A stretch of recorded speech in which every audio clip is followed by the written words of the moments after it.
It's a great question. Christian, I think, was one of the best recruits in the Renegades history. Just lock him in. Just lock him in, yeah. Okay, there we go. No discussion required. It just comes down to two for me. The brilliance of Bravo or the game smarts and this great all-round package of Nabby. I'm leaning towards Bravo, and that's unfortunately at the expense of Nabby. This is the Renegades team of the decade thanks to Liberty. We're now up to the bowlers. So how we're going to set this up is you've got bowlers of the pace variety and bowlers of the spin variety. So it might be a situation of two spinners and two fast bowlers, Simon. Away you go. I reckon you might be on the money there, Whitey. Two pace and two spin. Year one, the pace didn't really work as well for us with Nannis and Tate. And actually, probably Shane Haar was probably the best of that crew at the time. So there was a real focus on getting some spin in the following year. And Andrew was very influential in getting a fella like Murley to the club.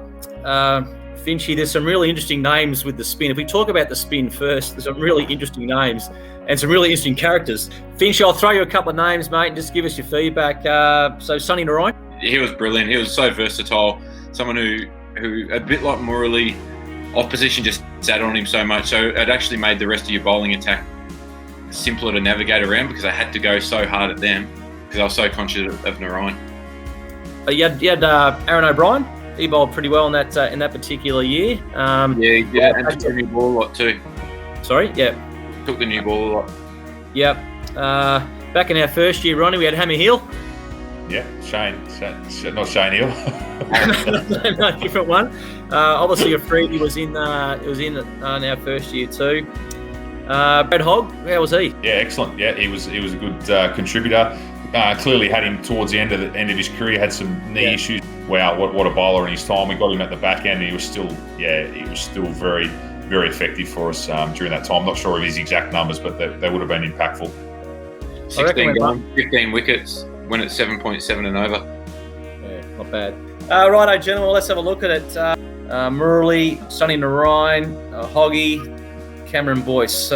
Ronnie, who would you nominate? Well, I think if it's potentially a number 8 position, the ability with the bat, his impact in a premiership year, I'm probably biased towards Cameron Boyce, to be honest. He was able to bowl attacking at times, defend at times. He was quite flexible.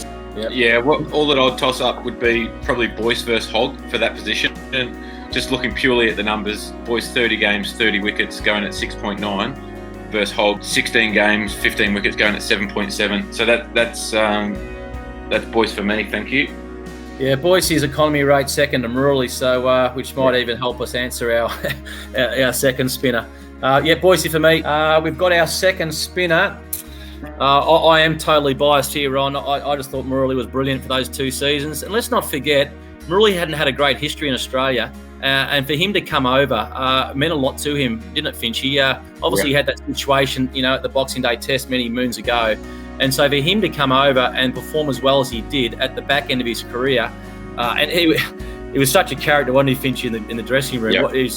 He really loosened the joint up, played competitively. And as you said, mate, his want to win and to do well, it meant so much to him, even though he had played so many games of cricket. Yeah, he did like just to bowl first and get the job done there and then sit back and watch the batters do some work. But I just thought he was one of the most wonderful people I've ever coached. And I just thought he was brilliant. Anyone has an economy rate under 6 in T20 cricket's unbelievable. So I'll be pushing for him, fellas. Yeah, you're not going to get any arguments from me. 16 games. 19 wickets, 5.7, like we talked about. That's ridiculously good. I can tell you one thing though: he's not batting at number 9. No. I'm not sure that he brought any kit with him. I don't think he did. We're at a game at the Wacker, and he put all his gear on. He got all his stuff on. He put his gloves on, but he forgot to put his helmet on. So we asked Lewis Short to go and put his helmet on for him because he couldn't move it with his fingers. So, but I reckon you're right there, Finchy. He can't be batting any higher than 11. So we'll have to have a couple of spaces there for our pace. Oh, well done, lads. You've got that sorted. Thanks, Whitey. Okay, so we've got the 2 spinning positions together.